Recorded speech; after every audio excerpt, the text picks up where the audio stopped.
नमस्कार मित्रों, मैं योग प्रशिक्षक विक्रम सिंह आप सभी योग साधक योग जिज्ञासुओं का स्वागत करता हूँ।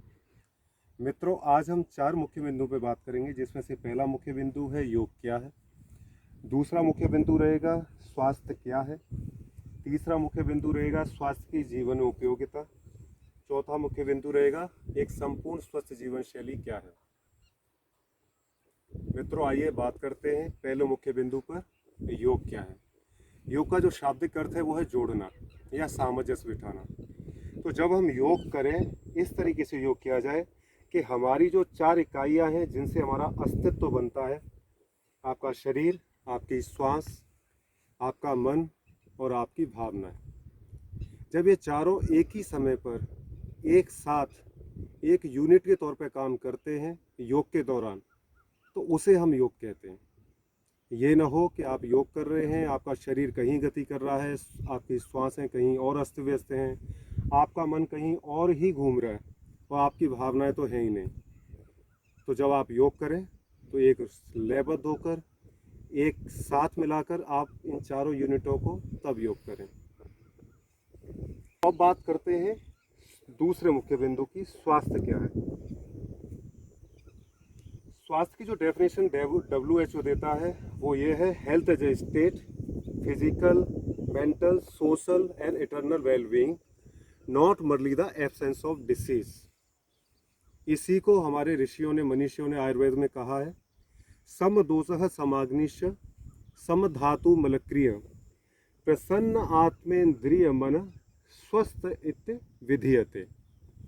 अर्थात केवल आपके शरीर का बीमार न होना, शरीर का स्वस्थ होना, इसे हम स्वास्थ्य की गारंटी नहीं मान सकते।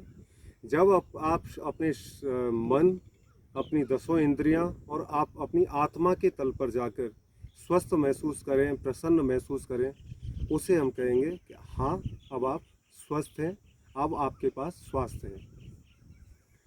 मित्रों, अब बात करते हैं तीसरे मुख्य बिंदु की, कि जो स्वास्थ्य हमने जाना, उस स्वास्थ्य की जीवन उपयोगिता क्या है।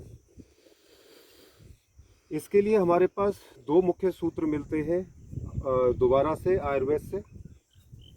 हमारे ऋषियों ने, मनीषियों ने भारतीय परंपरा में 4 पुरुषार्थ बताए हैं, धर्म, अर्थ, काम, मोक्ष। ये हमारी 4 ड्यूटीज हैं। तो धर्म, अर्थ, काम, मोक्षाणाम आरोग्यम मूलम उत्तमम।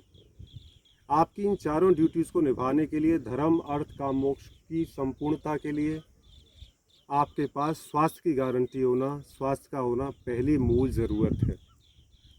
इसी को दूसरे तरीके से आयुर्वेद में बोला गया है, शरीर माध्यम खलु धर्म साधनम।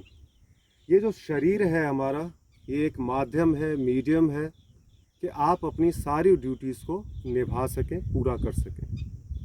मित्रों, अब बात करते हैं हमारे चौथे मुख्य बिंदु की, कि एक स्वस्थ संपूर्ण जीवन शैली किसे कहेंगे। क्या लगातार उद्विग्न रहना, लगातार अपने गोल्स के पीछे भागते रहना, क्या इसे एक स्वस्थ जीवन शैली कहेंगे या कुछ और। इसके लिए हमारे मनीषियों ने 2 चीज़ें बताई हैं, कि जो आपके गोल्स हैं वो आपके पर्सनल गोल्स हों, फैमिली गोल्स हों, प्रोफेशनल गोल्स हों या कोई और, वो हमेशा आपके कालबद्ध हैं। आपकी आयु, आपका काल और आपके समय के साथ वो बदलते रहेंगे। पर हाँ, एक मोटिव ऐसी चीज़ है, आपका जीवन का उद्देश्य, वो कभी नहीं बदलता। तो जीवन का मोटिव क्या होना चाहिए, कि आप जो भी गोल्स अचीव करें, आप हमेशा खुश रहें, शांत रहें, आनंदित रहें, प्रेम में रहें, ज्ञानमय रहें। तो आप कुछ भी करें, आप एक अच्छी एजुकेशन प्राप्त करें, बच्चों को अच्छी एजुकेशन दें, या कोई और गोल हो, आप ये सारी चीज़ें करते हुए ये न भूलें कि सारी चीज़ों को अचीव करने के दौरान आपकी अपनी जो स्थिति है वो शांतिमय हो, आनंदमय हो, सुखमय हो, प्रेममय हो। इसी को भगवान श्री कृष्ण ने श्रीमद् भगवद गीता में एक अलग ही संपूर्णता दी है। इस सूत्र के माध्यम से उन्होंने एक इसको सूत्रबद्ध किया बड़े बेहतरीन तरीके से, युक्त आहार विहारस्य युक्त चेष्टस्य कर्मसु युक्त स्वप्नाम बोधस्य योगो भवते दुखा। हे अर्जुन, ये जो योग है ये तेरे सारे दुखों को हर लेगा। तो कौन सा योग? युक्त। युक्त मतलब कि आपका बैलेंस। आपका बैलेंस, आपका आहार विहार हो, बैलेंस आपकी फिजिकल एक्टिविटीज़, योग हो, जॉगिंग हो या कुछ और, युक्त स्वप्नावबोधस्य, आपका सोना और जागना वो बैलेंस होना चाहिए। ये जो बैलेंसिंग एक्ट ऑफ लाइफ है, आहार विहार का, आपकी फिजिकल एक्टिविटीज़ का, आपके सोने और जागने का, ये योग है और ये तेरे सारे दुखों को हर लेगा। तो ये संपूर्ण जीवन शैली की जो डेफिनेशन है वो यही है कि हमारे जीवन में बैलेंस होना चाहिए, समता होनी चाहिए, तभी हमारा जीवन सारी उद्विग्नताओं से, सारे दुखों से मुक्ति पा पाएगा। तो मित्रों, आज हमने 4 मुख्य बिंदु पे बात करी। योग क्या है, स्वास्थ्य क्या है, स्वास्थ्य की जीवन में उपयोगिता, एक स्वस्थ संपूर्ण जीवन शैली क्या है।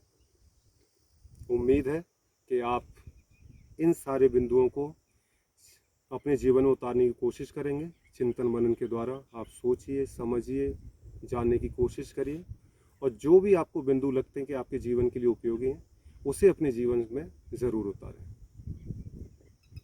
नमस्कार, धन्यवाद।